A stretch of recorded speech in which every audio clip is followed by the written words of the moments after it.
matter how large or small your sphere of activity is. What counts finally is the commitment that you bring to the job that has been ordained for you in this life. So, Kalam says that my mother was a homemaker, yet, and her area of activity was very small. It was only confined or limited to our home and our family. Yet, he says, in spite of that, she served everyone in our family and she served God with utmost devotion, maximum devotion, selflessness. Selflessness is the opposite of being selfish. So his mother was a selfless person. She served everyone without any motive, without any selfish interest, and with all sincerity, with piety. It is this lesson that I have carried from her life. So, in her own way, she taught Abdul Kalam a very profound lesson that it does not matter how big or small your area of activity is. It does not matter whether you're doing a very big thing or a very simple thing. Whether you are responsible for a very big, uh, you know, activity at home or a very small one in your life. What matters is, what counts finally is the commitment that you bring to the job. What matters or what counts is how sincere you are in doing what you have been asked to do, or how much of commitment you bring to the job that has been decided for you in this life. And then, so uh, his mother taught him that lesson. Okay, even if you're doing a very small and a very simple thing, your sincerity will make that thing important. And never underestimate it. Okay, what, after all, this is just a simple responsibility that I have. So why do I need to do it so sincerely? No. Sincerity is needed. My father lived to the age of 102. When he passed away, he left behind a family that included 15 grandchildren. His passing away affected me deeply. I came home from my work at Tumba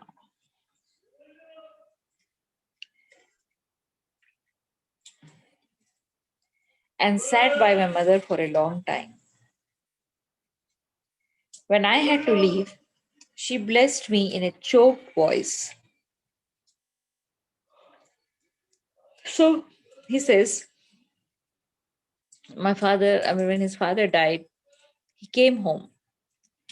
He sat with his mother, and after some time, when he got up to leave, she blessed him in a choked voice. Choked, I'm not able to take out your voice clearly because of very strong emotions. When you are about to suppress your emotions and feelings, when you're trying to suppress your crying, normally you feel that way, choked. I was in the thick of building the SLV-3 rocket, and work beckoned me. I was in the thick means I was involved in a very busy work of building the SLV-3 rocket. And my work called me. I could not take a long leave at that time. She never once asked me to stay back. And he says, and my mother understood that. And that's why there were no complaints from her. There were no She did not try to force him to stay back. Should I have done so? Should I have not been so preoccupied with my work and instead spent time with this old lady who I was never to see again? I have asked myself this question and do not have an answer. My mother passed away soon after my father did. It was perhaps fitting that she would not live alone without the man whose side she had never left for over 80 years.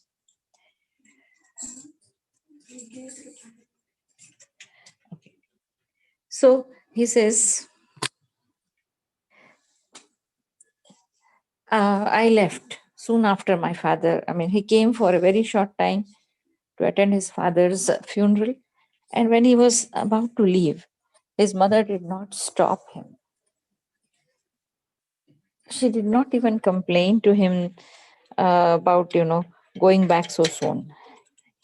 And later on, he says, now I regret that should I have stayed for some more time, should I have spent some more time with her?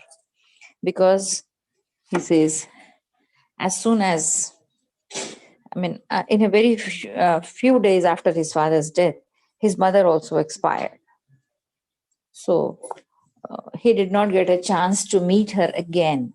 That was his last meeting with his mother. So he felt,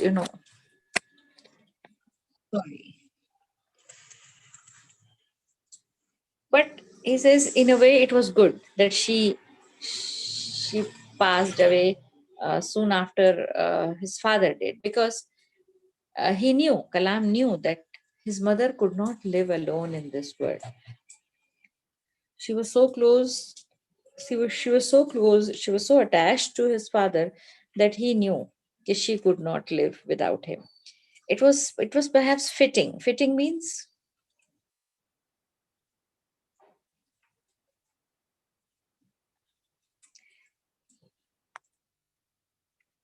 good.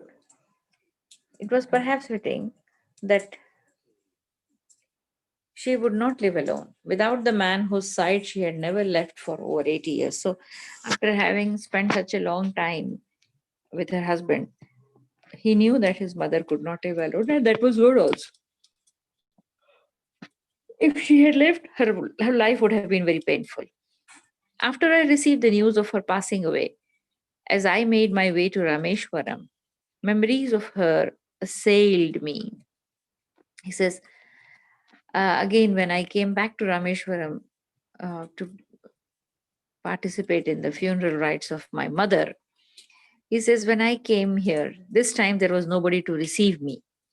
As I went through the streets of Rameshwaram, memories of my father and mother haunted me. Assailed me means haunted me. The two people who had created me, not just as their child, but molded my thoughts and personality, were now no more. So he says, today, those two very important people in my life, my father and my mother, were now no more there.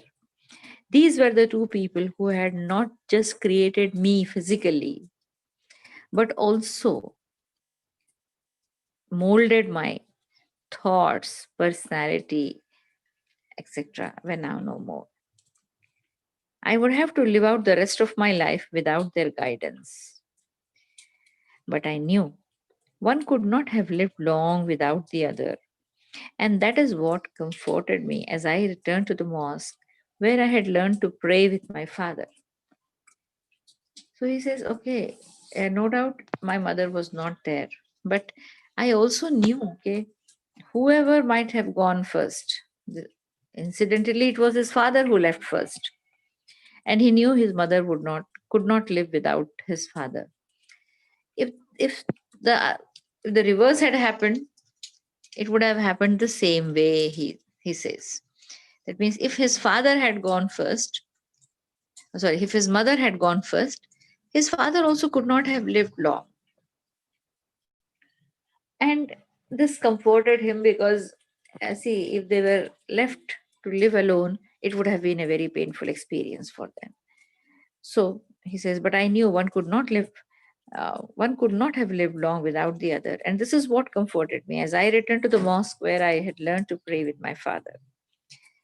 The azan from the mosque once used to bring all of us together, our parents leading all the children in prayers. Now, it's a sweet reminder of a beautiful childhood, of parents lost to time, of a mother who understood her boy's deepest feelings, even if they remained buried in his heart. So he says, once again, when I heard the voice of the azan, I remembered how we all used to run for prayers when he was a child. The same azan today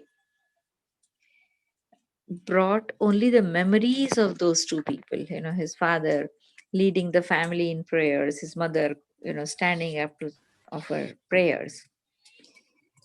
It is now so that azan is now just a reminder of the beautiful childhood. It was also a reminder of the parents who were now lost to time. Lost to time means lost forever. That azan was also was also a reminder of a mother who understood her boy's deepest feelings. The azan also reminded him of his mother, and thus ends this beautiful chapter on his mother. And now I just want to share a few clips with you. Can anyone tell me how and when did Abdul Kalam die? During the speech. Huh? In Meghalaya. During a 2015. speech, he was delivering a speech to IIT students of Meghalaya when he got an attack, stroke. Yes, he was addressing the students of IIM Shillong, right? When he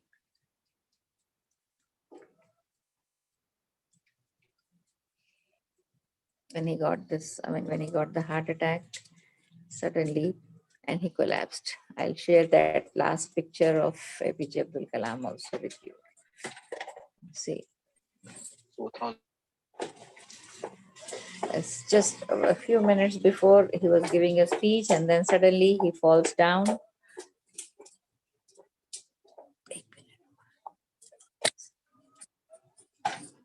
And when he's taken to the hospital, doctors declare him brought dead.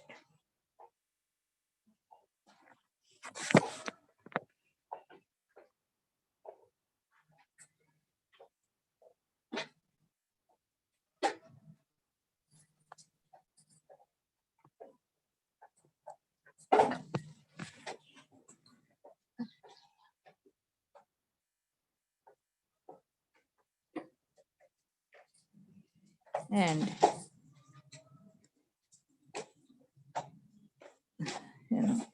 this is the Prime Minister paying his last tributes to APJ Abdul Kalam after his death.